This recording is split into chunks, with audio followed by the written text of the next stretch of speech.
Welcome to a new episode of Real Talk in My Rooms. I'm your host, Amanda Christie, and today's conversation takes us into the heart of networking, real estate investing, and the pivotal role of sales in achieving success. Joining us is none other than Nicole Guzzardi, a true powerhouse in the community and a figure of inspiration across multiple spheres. As the co-owner of AG Construction Company, investor with Easy Sell 411, and the visionary behind the Committee GNO and the S.M.A.R.T Foundation, Nicole has sculpted a career that not only showcases her expertise in real estate, but also her commitment to empowering women in the community and supporting single mothers. Her journey is a testament in how networking, hard work, and a heart for her community can weave together into a story of remarkable achievement and impact. Nicole, thank you for being here today. Thank you for having me. Can you just give everybody a brief introduction of who you are? So that was a great intro, by the way. I love how you put me all together because I wear multiple hats. For one, a real estate investor, developer, so to speak.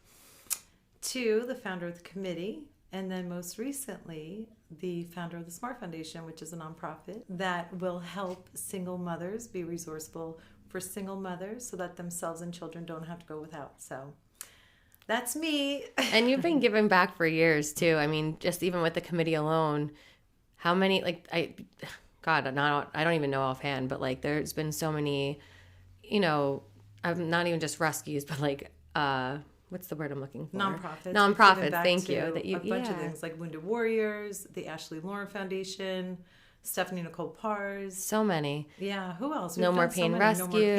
There's been a lot, and that's all listed. We have that all right. Yeah. On our site, so people can go see it there. We love to give back. We like to. I mean, look what you do for all your dogs, the community. Yeah, we like to take care of the community in so many ways. Animals, people, you name it. We'll take care of you. You name it, we got you.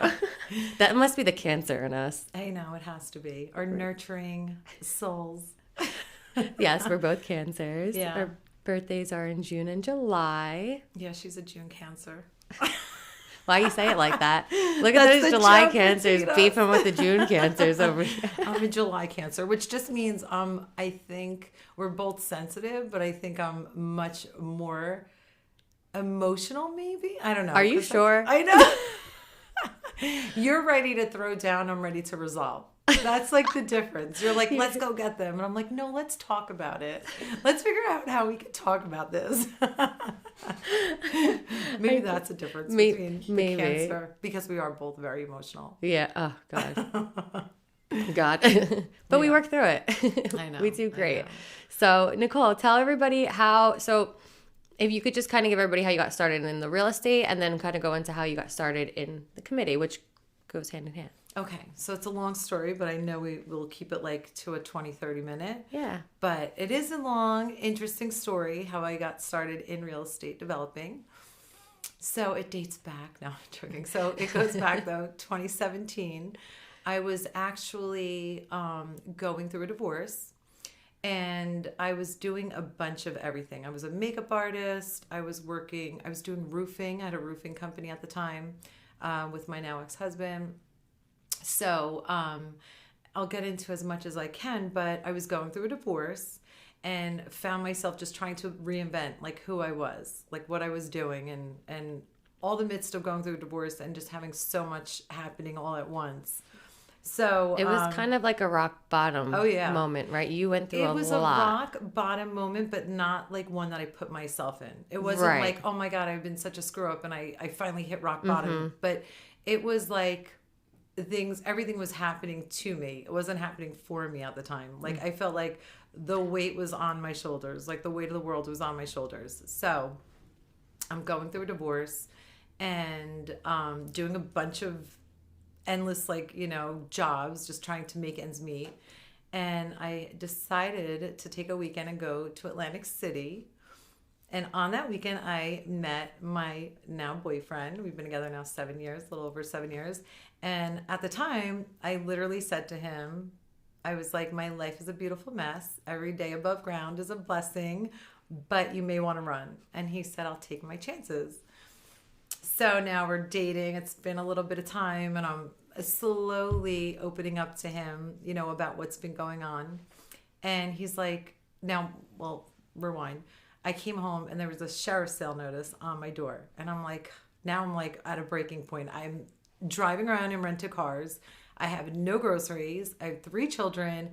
Now I find out my house is getting taken by the bank. So I'm like, oh my God, what the hell am I going to do? So now, of course, not opening up to Billy so much, just little by little. This was like a breaking point. I'm crying. My daughter's in the background. She's like, Mom, you need someone to take care of you. Like literally, it's a joke between Billy and I. But anyway, so he just said, let me help you. Like, tell me what's going on. So I said, I'm like, listen, this is the deal. This is what's happening. And I came home and there's a sheriff's sale notice. And he's like, this is what I do. We help sellers in distressed situations. So you having a distressed situation, let me help you. And my house was the first house that we flipped. We got it back from the bank. It was a whole process. We put some money into it. And my house was the first house that I technically flipped. And I was like, oh my God, I can do this. I can definitely do this. And then the new career was born. And that's how I got into it. Yeah. And you literally grew New Jersey.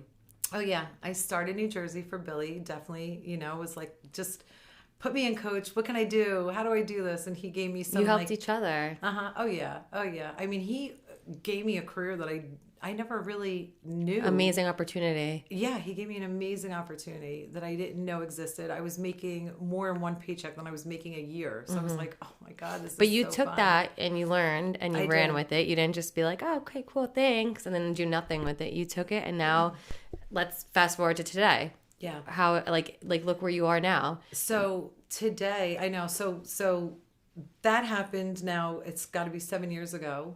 Little by little, I learned it. Kind of just shadowed Billy, who's like, the master at doing this. So shadowed him and learned it. In my first year in business, I bought over $1 million of revenue in. So I was like a pro at That's it. amazing. I was like, this is my calling. Who knew? Yeah. But and then the committee came about because now I have a new career. And I'm like, how can I get people to give me leads? Like, how do I tell people what I do and tell people like, this is how you can help me, and in turn I can help you.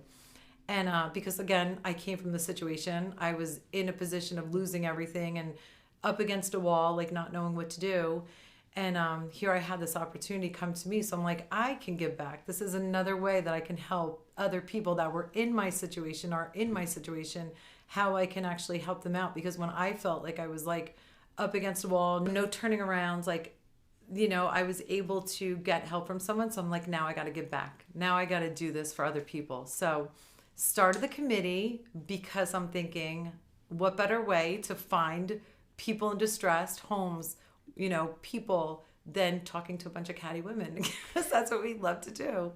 So I said to Billy, I'm like, I'm going to start a group, a networking, just an event, have girls get together and tell them what I do. And I'm sure they have friends that maybe are going through divorce, or someone that lost a job, or, someone that they know that I can help out. And sure enough, the first event, it was in March of 2019. Mm-hmm. And we had over 50 women, I think, attend. And I got several leads. So I'm like, this is it. This is how I'm going to get my leads. I'm going to work with these women. I'm going to start paying them referral fees. And sure enough, like the first year in business, I think just from having the committee and just having that community, I probably did about a dozen deals on my own. So yeah. So that's how the committee was born too. And then, as you know, you were there. And as you know. Well, so to anyone who doesn't know yet, Nicole and I had known each other prior from when I worked at Eat Clean Bro, and she was an athlete for them. So that's how I knew her, but not like on a personal level, just like, hey, how are you kind of thing, like sweet person, followed each other on Facebook. And then Nicole had started the committee had her first event. She had asked me, and at the time, another venture that I had, and she had asked us both to be on the panel, and we did. And then after the end of the night, I was like, hey, so what's your social media? She's like, I don't have one yet. So we went and we grabbed brunch. I remember too. I don't even think I ever told you. Yeah, we went over easy, but I was so nervous to meet with you because I was like, oh my God, like I hope she likes me. Little did we know that we were fast forward to now. Like she's like my family, and I don't know. Like I feel like we've been in each other's lives for God, it seems forever. I know. So, and then, that's how it started. We started working together with the committee, and here we are now. And yeah, it's just 5 incredible. years with the committee. And then now recently, with the investment, I have now my own rental properties, things like that. We have short-term rentals. We're a full-fledged investment firm, but I was doing more of the acquisitions up until this past year. So I was out there working those leads that we were generating through like heavy streams of marketing. But, you know, when I was meeting a lot of distressed sellers, and I just feel like I guess, graduated from doing the acquisitions. I'm doing all the design on all the rehabs. I do work with sellers more direct, though, for, you know, just referrals that come in. So I do have people that still tell me, hey, I have an aunt that inherited a home, or, you know, I inherited a home, or maybe that they're just looking for a quick hassle-free sale. So I do my own deals that way, but I don't really work on the deals that are generated from the investment. I kind of graduated from that level, so to speak. But this year, because I had more time not working on those leads, I'm like, I really want to take the committee to the next level. We have this great community. We have women that we've connected with for so many years. And I was like, and I enjoy doing it. Like, I make so many connections. Like the work connections that have been made through the committee, the friendship connections that have been made. It's like it's just something that's like nothing else out there is like this. Exactly. It's and genuine. That's also why you started to begin with too, because at the time there really wasn't any. I mean, there was just the typical couple of them, you know, men and women networking. Yeah. There's nothing really, and then maybe a couple here and there. But it really, when you started it and then where it's gotten to now, it's like those genuine relationships that's what keeps it going. And that's what's so like beautiful about it. Yeah. Because it's not, I mean, I have to say, you know, not just because it's ours, like, you know, we're not being biased, but no, not at all. we do have like a certain vibe that we want to attract. Yeah. Like, we're not just looking for heads to fill a room. Like, we don't want bodies just to come, you know, just to be part of it. Like, we want people to actually gain from it, and we want to bring the value to other people. So I think we just pride ourselves on making genuine connections, and that's what makes the committee so real. You know, is that we really do pull in and attract a vibe that we want. Bring the community together and like having it grow together, and it's just we love doing it. And like I feel like that's one of the things that we were both meant to be here for, is bringing people together and doing this. And we just always have like, Nicole and I are both very creative, so we come up with different things and ideas for all of our events, and we're just always trying to figure out ways on how we can benefit the community and benefit our group, and how we can all grow together. And yeah, like you said, that's what kind of separates us. Yeah, absolutely. I think so. Yeah. And then of course, like, you know, being I had some time on my hands this year. And when I say time, I say that very lightly, because I just like to be busy. Even if I had extra time, I'd find something to fill always, that gap. Yeah. I'm not the type to just sit around, like watch TV or whatever. Yeah. But so then me and my best friend Nadia, that I've been friends with, you know Nadia, since we were 5 years old. When we both became single moms in our 20s, we used to say, like, I wish we had somewhere to go, you know, where we can be resources, like we can have resources to help us, like whether it didn't have to be monetary. It wasn't like we always needed money. Like, you know, I didn't always need to buy something for the kids. It could have just been like childcare. It could have been education. It could have been, hey, teach me how to do this, because I've never had to balance my own books. Like now all of a sudden here I am, a single mom, and I'm trying to figure out how to do the bills or how to manage like the household, whatever it was. Like, I wish I just had someone that was like, hey, this is how you do it. And this is, you know, hey, come to this, here we can this help class you. We're having, this workshop we're having on how to teach you how to do X, Y, and Z. Yeah. And maybe there was something like it. Nothing that stood out, you know? Mm-hmm. So me and Nadia would go back and forth. We'd be like, we need to start a group for women, and we're going to, for moms specifically, we're going to start a group for moms and, you know, single moms, that we can all support each other and help each other. And if someone needs a child, a babysitter or a ride or whatever it is. So now fast forward, I'm sitting, you know, and I'm like, I have a little bit of time on my, like, that I can just put something else. I want to put something else to work here in my brain. And then I was like, what about this single moms group? I have this huge community for women, for business. Why not just have this other arm to it where we're helping single moms and really helping them so that their children don't have to go without? Because being a single mom and then seeing what my children missed out on, so to speak, over the years of, when I was just me and, at the time it was Brianna and Maddie in the when I was in my 20s and 30s. But being that single mom and seeing like I couldn't take them on vacations a lot. Not that that matters, but just certain things that like... Some memories, like you're saying, like you feel like you missed out on certain things with them. So those are the things that are like more materialistic. But what about the things that like children want to do? Like even something as simple as playing soccer. Yeah. Or an instrument. And their parents can't afford it. It's not that they don't want to give them that life or want to provide that for them or give them that opportunity. They might not be able to afford it. And we as adults know the cost of things, but as a child you're like, why is Katie doing this and why is Mikey doing this and why doesn't they like, why because you don't understand, and then you have my kids that think that calling Uber Eats every meal is acceptable, but you have those children that they don't get the opportunities and they don't understand why they don't have the opportunities because they don't know what they don't know. So they don't know what they don't know. The Single Moms S.M.A.R.T Foundation, we want to be that place where women can come to, and it doesn't again have to be monetary. It could just be for support. It could just be to learn education. It could be to link up in our community and find a job. Something just to help single moms, to help the children, just to make sure that nobody has to go without. Yeah, I love that. I love it. So this is why I love Nicole, as you can all tell already. But so we're going to get into the questions now. We might not be able to get through all the questions, but I'm definitely going to have Nicole back on. So if you guys think of any questions in the meantime, too, shoot me a DM. But, okay, so you're ready for your questions? God. Nicole has no idea. I normally prep my guests and send them the questions, but I love Nicole so much that I was like, we're going to just do this off the whim. Can I plead the fifth on any of them? You can. If you don't want to answer, you can. Deal. Okay. All right. So question number 1. With your remarkable experience, how do you approach building meaningful connections in the highly competitive real estate and construction industry? So me personally, I'm just very authentic.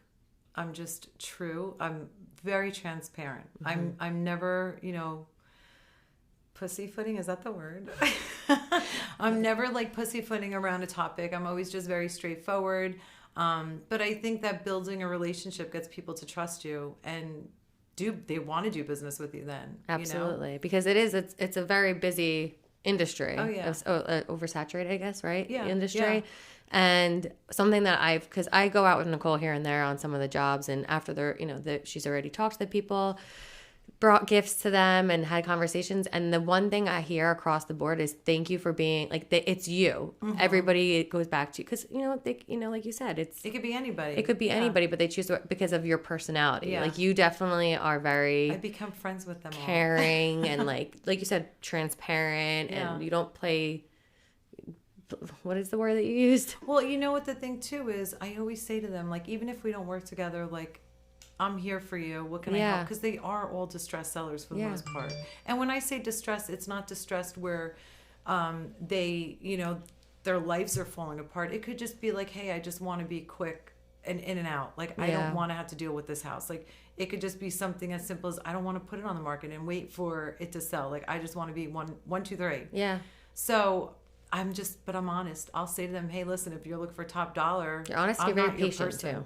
Oh yeah. And I think it goes a long way when they see like, wow, this girl's not in it just for the business. Right. She's in it to really help. It goes a long way. Absolutely. Absolutely. So the next question. With the Committee GNO, you've created a vibrant network for women in business. How do you ensure that these connections remain meaningful and mutually beneficial? Well, I always say, like, I want everybody to just add value. Like, I want you to gain value, but I also want you to add value. And I always say, like, if you're coming to the community and you're not being active in it, you're really just faulting yourself. Yeah. Like, you have to come and you have to show up and you have to be who you are and be true to who you are and what you do. Right. Foster the relationship. Make sure you're keeping in touch and, connecting in a meaningful way. And then, hopefully everybody's vibe jives. Because if not, then we just kind of give them the boot.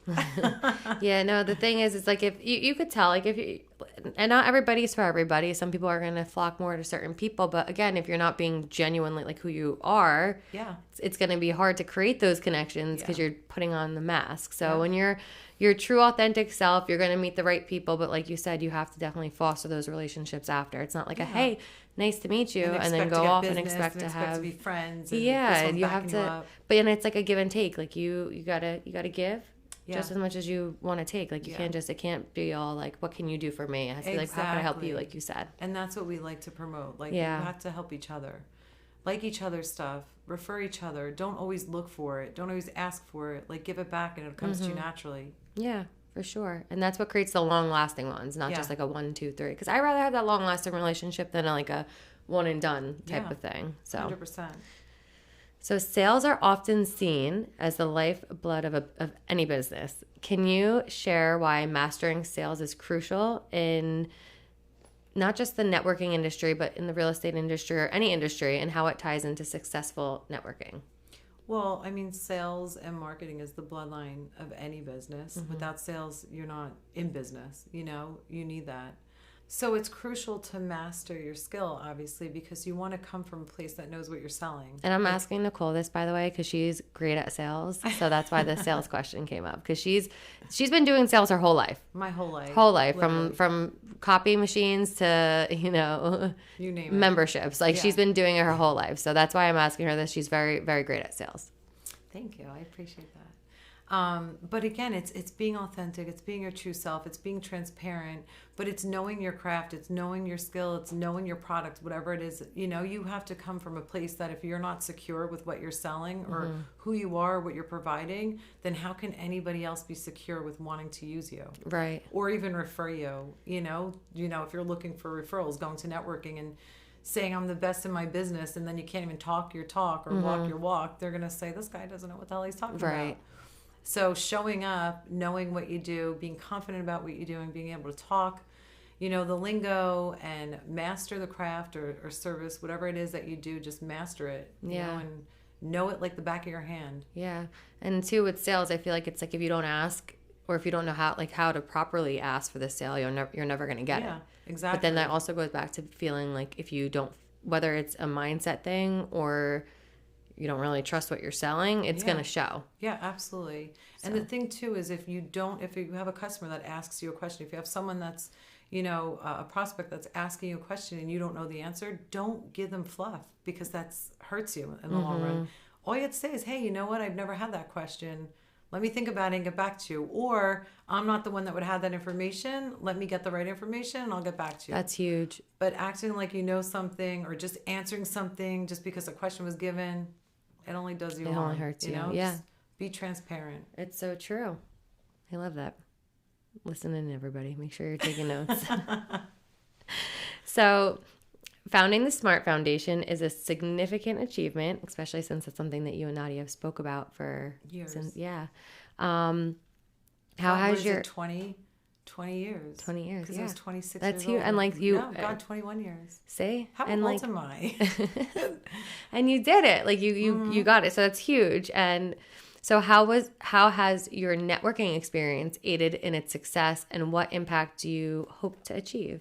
So, I mean, connecting with a bunch of women in business, a lot of them, believe it or not, are hustling so hard because they're single moms, you know, and not the majority of them, but a large handful of them are single moms looking to just make ends meet so they can provide for their children. So having the community that we've already built, it just made so much sense to just start the S.M.A.R.T, because we do come across so many women that are successful today but may not have been, and that could just be a great message to women that are just going through a divorce, or maybe a woman that just had a baby out of wedlock or whatever and is raising a child on their own, whatever the case is. Just having the community and having the support and being able to just connect women and just help them and just know that they have like a safe place to go, resources to turn to, in a community of other women going through the same thing. I just think that's just going to be rewarding in itself, and absolutely huge just for children. I want to emphasize the children, because honestly, we're adults, we can handle ourselves. We made the decision ultimately, and Some, made the decision on their own and some was kind of forced into a decision. But regardless, it was a decision that we had that end choice in, and the children don't. So yeah, I'm hoping that with this community that, it just is a safe place for moms, for children, just people to turn to, and get connected with the right resources they need. I love that. I love it.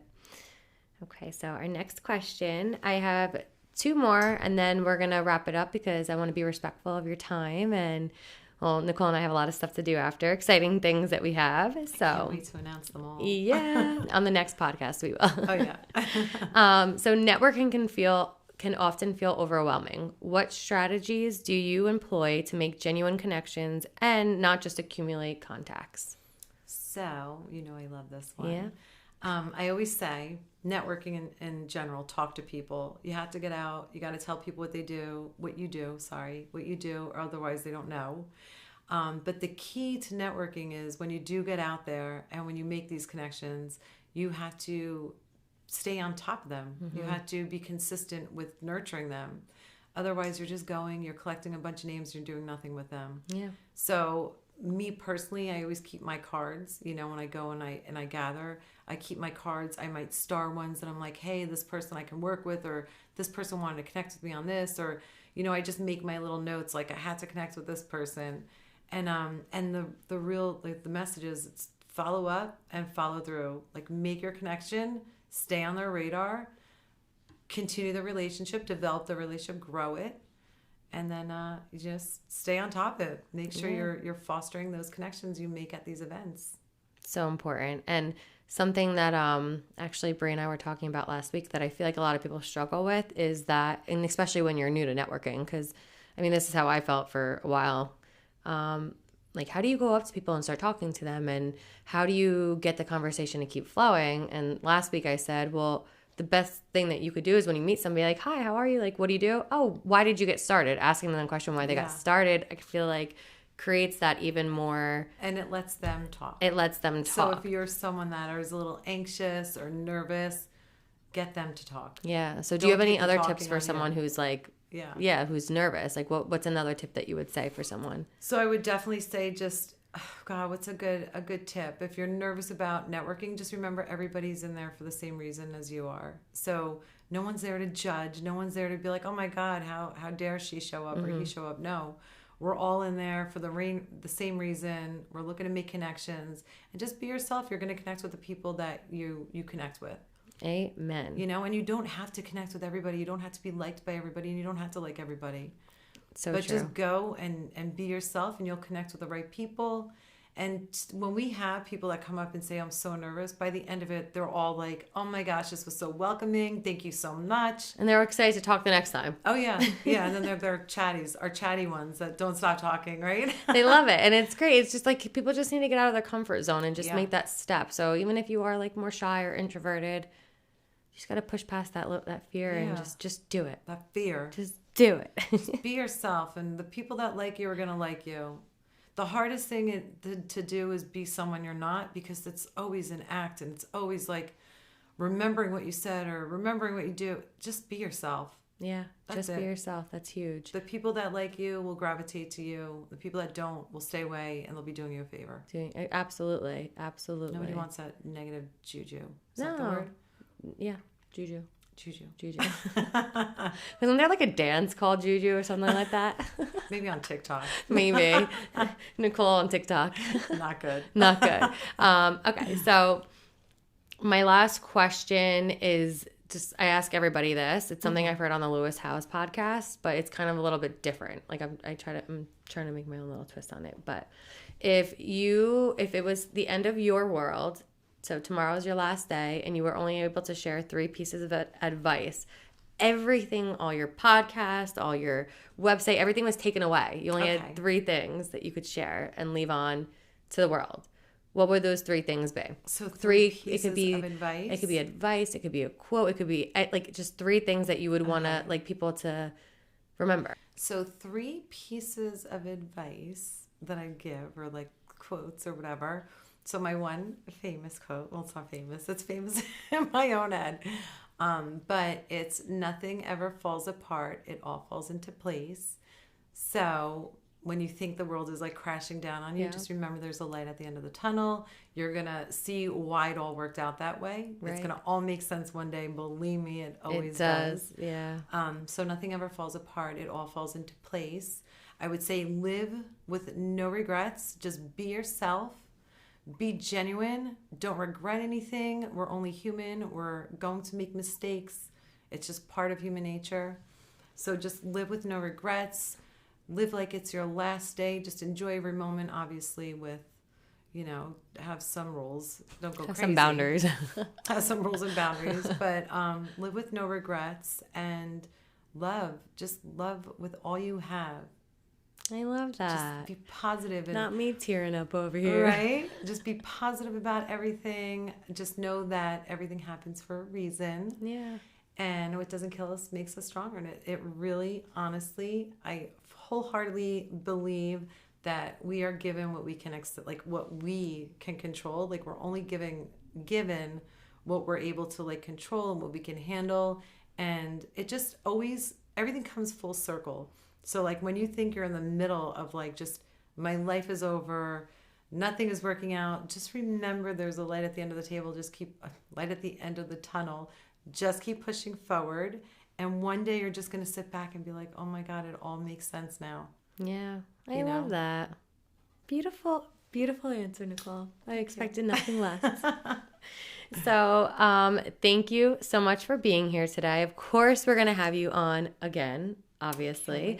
But can you just tell everybody where they could find you, connect with you? I'm going to put it in the show notes as well, but just, say it on here. So connect with me on social media. My Instagram and my name are both, it's just my names are Nicole Guzzardi. I think Instagram is an _ Nicole _ Guzzardi, and then Nicole Guzzardi on Facebook. And then, of course, you can follow the Committee GNO on those platforms. And the S.M.A.R.T Foundation has a Instagram. Yeah, and I'll link everything Foundation, or maybe just S.M.A.R.T Foundation, but you'll link it. Yeah, I'm gonna link everything in the show notes this way you guys can get it. I would love to connect with everybody, so reach out. Yeah, if you have any questions, get in Nicole's DMs. Hit me up if you have any houses that you're looking to sell quick for cash. Exactly. And even the realtors, if you guys want to connect, I have a realtor program that I work with. So yeah, just come connect. If you haven't already, join our membership program for the committee. Absolutely.